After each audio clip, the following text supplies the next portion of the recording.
Welcome to a new video series.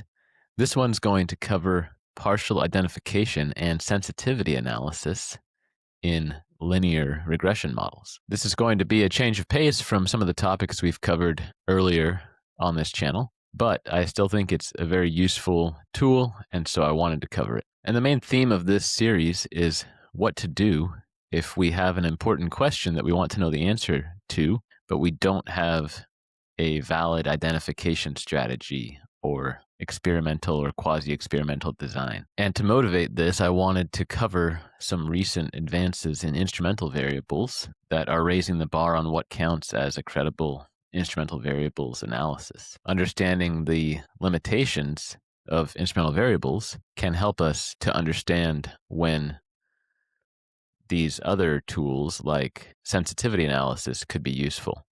Just as a review from elementary econometrics, let's think about instrumental variables. We have an outcome equation which relates y with our treatment x, and then we have a first stage equation or a selection equation that relates the treatment x to the instrument z. And as we know, there's two key assumptions for the instrument to be valid. The first is that it needs to be correlated with the treatment, and in particular, it needs to be strong in the sense that it needs to have a strong enough correlation to be useful for predicting the outcome. And then second, we need the exclusion restriction to hold. And this just says that the instrument can't affect the outcome except through the treatment.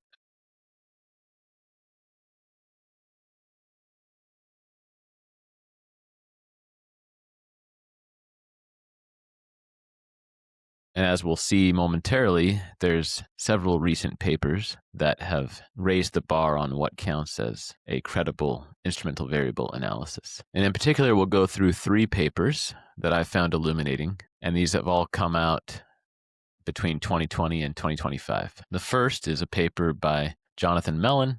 It's published in the American Journal of Political Science, and basically he's critically evaluating the use of rainfall as an instrumental variable because it has been used as the same instrument in many different papers and many different contexts. This is symptomatic that there's exclusion restriction violations. And another paper by David Lee and co-authors in AER points out that to get a valid standard error around beta hat, which is the estimate of the treatment effect of interest, we need to have much stronger first stages than people typically think of as rule of thumb strength. What I mean by that is we basically need to inflate the standard errors around that beta hat that we're interested in order to account for the fact that the relevant statistical test has low coverage. So this is just another way of saying that we need to make some adjustments after the fact if we don't have an instrument that's super duper strong. And then the third paper is by Alwyn Young,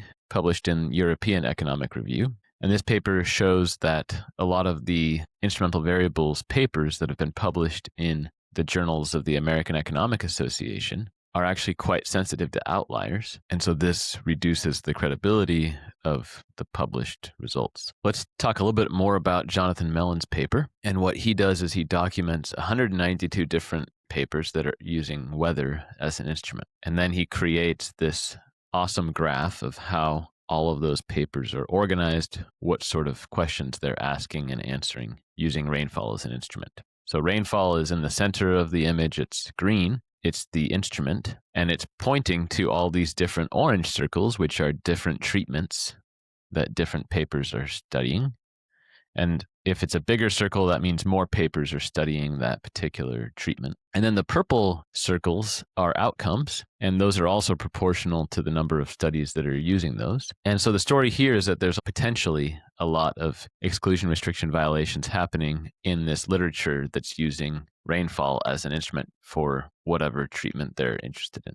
So there's quite an array of different treatments that they're looking at. They're looking at the effect of rainfall on voter turnout, and then how that affects a lot of different outcomes. The effect of rainfall on party vote share, the effect of rainfall on income, which then you can use potentially as an instrument for consumption. But then in other studies, they're directly relating rainfall to consumption. So there's a green arrow coming from rainfall to consumption. So that would be an exclusion restriction violation. And this tangled web just kind of shows the variety of studies and the number of studies that have used this particular setup in many different contexts. And so every potential connection between rainfall and an outcome that's not going through a treatment is an exclusion restriction violation. And so if you're using weather or rainfall as an IV, you're going to need to maintain the assumption that all these other pathways have to be shut off in your particular context. So I think Mellon's point here is just that there's a lot of additional assumptions that people are implicitly making that they're not really recognizing when they're performing their analysis. And then the takeaway is that, well, if this is the case with rainfall as an instrument, what about other commonly used instruments? It should be a very similar story. Now let's talk about that paper by David Lee and co-authors. And basically what they're saying is we're using a t-test to test the null hypothesis on our treatment effect of interest, which we'll call beta. And there's a well-known paper by Stock and Yogo from the early 2000s that established that if your F-statistic in the first stage is larger than 10, then your instrument is strong enough, and so you can conclude that your IV is relevant and then conduct your two-stage least squares estimation. But what Lee and co-authors are showing is that this conventional t-test that we use is going to reject the null hypothesis that beta is 0 way more often than 5% of the time, which is what we hope for a 95% confidence interval. And so the story is that in order to correct this, we have to adjust what counts as the 95% critical value in that second stage t-test. It's not going to be 1.96. It's going to be something much larger, like 3.5 or whatever. They have a lot of details about that in their paper. And basically, if you don't want to do any correction, then you need a first stage F-stat that's larger than 100. And in particular, that's approaching 105. So if your first stage F-stat is larger than 105, then you don't need to make any correction to the critical values for this second stage treatment effect parameter of interest. And so they went through and looked at 61 different AER papers and all of the specifications in the combined set of those 61 AER papers.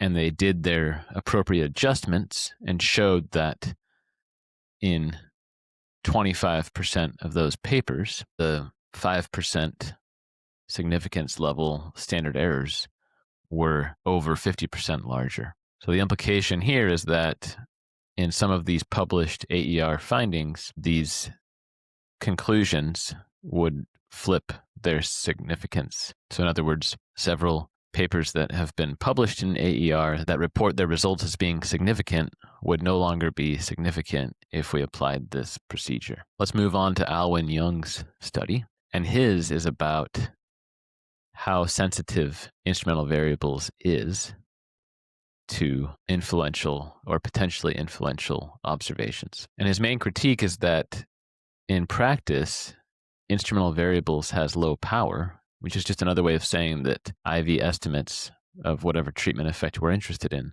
tend to have wide confidence intervals. And in many cases, the confidence interval is so wide that it includes the biased OLS estimate. Then he also comments that sometimes the direction of the IV estimate is opposite what we would think of in terms of if OLS were biased. So these are kind of some head-scratching results. And then he digs in and finds also that these issues of low power are exacerbated in studies that have some kind of clustering of the error term. So non-IID errors means studies that would require some kind of cluster robust standard error to correct for correlation in the errors at different hierarchies, or papers that have high leverage, which just means that some small part of the sample is way different than the rest of the sample. And high leverage observations in linear regression models can be influential to the final estimate that's achieved. So then he shows that in these papers that have been published in the AEA journals that he looks at, that the first stage F-stats are very sensitive to the inclusion of these high leverage observations, and also papers that have these non-IID errors also have sensitive treatment effects.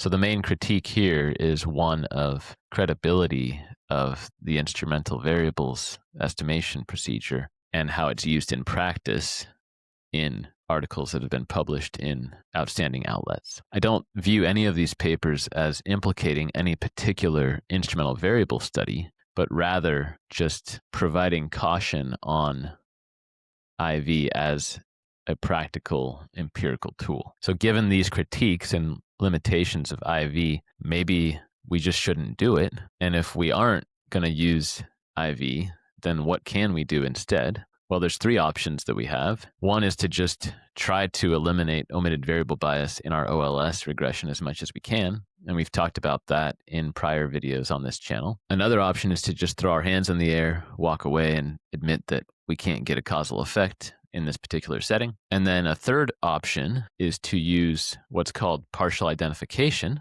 to put bounds on the values that the treatment effect can plausibly take on. So in this case, we might think of an upper bound of being the OLS estimate that's biased, where we assume that it's exogenous, and then somehow shade it down so that it's closer to zero once we account for the fact that there's potential selection into this treatment or endogeneity of some other form.